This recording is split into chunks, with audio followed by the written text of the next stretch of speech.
పత్రి గారు. ఆయన చెప్పింది చెయ్యాలి కానీ చేసింది మనం చేయకూడదు. ఏం చెప్పాడు? ధ్యానం అంటే శ్వాస మీద అని చెప్పాడు.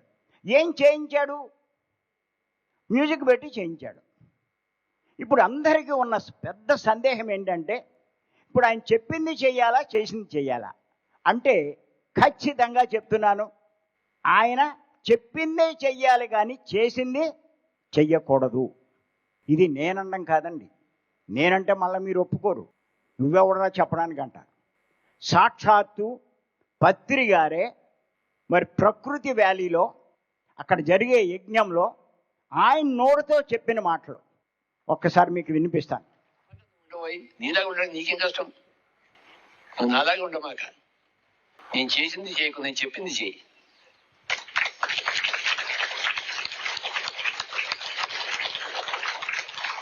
నాకు తగినది నేను చేస్తాను, నీకు తగినది నీకు చెప్తాను.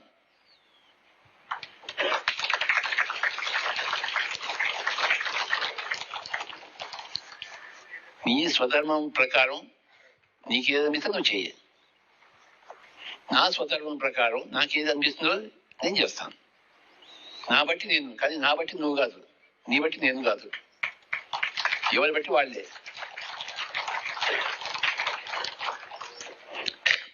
పులిని చూసి నక్క వాత పెట్టుకుంటే ఏం లాభం? పులి అవుతుంది అది. పులిని చూసి నక్క సలాం కట్టి వెళ్ళిపోతుంది అంతే, వాతలో పెట్టుకోదు. నీలా నువ్వు ఉండు, నాలా నేను ఉన్నాను అంతే. నన్ను చూసి నీలా నువ్వు ఉండడం నేర్చుకోవాలి అంతే, అది నేర్చుకోవాల్సింది. నాలా ఉండడం కాదు. నీలాగా నువ్వు ఉండబోయి నీలాగా ఉండడం నీకేం కష్టం? నువ్వు నాలాగా ఉండమాక. నేను చేసింది చేయకు, నేను చెప్పింది చేయి. ఎంత స్పష్టంగా చెప్పారండి. నేను చేసింది చెయ్యకు, నేను చెప్పింది చెయ్యి. ఆయన ఏం చెప్పాడు? ధ్యానం అంటే శ్వాస మీద ధ్యాస. ఏం చేయించాడు? మ్యూజిక్ పెట్టి చేయించాడు.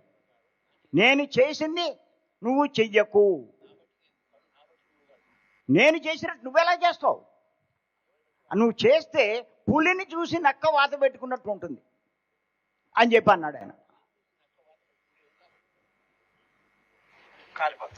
పులి అవుతుంది అది. నువ్వు వాతలు పెట్టుకుంటే పులి అవుతావా?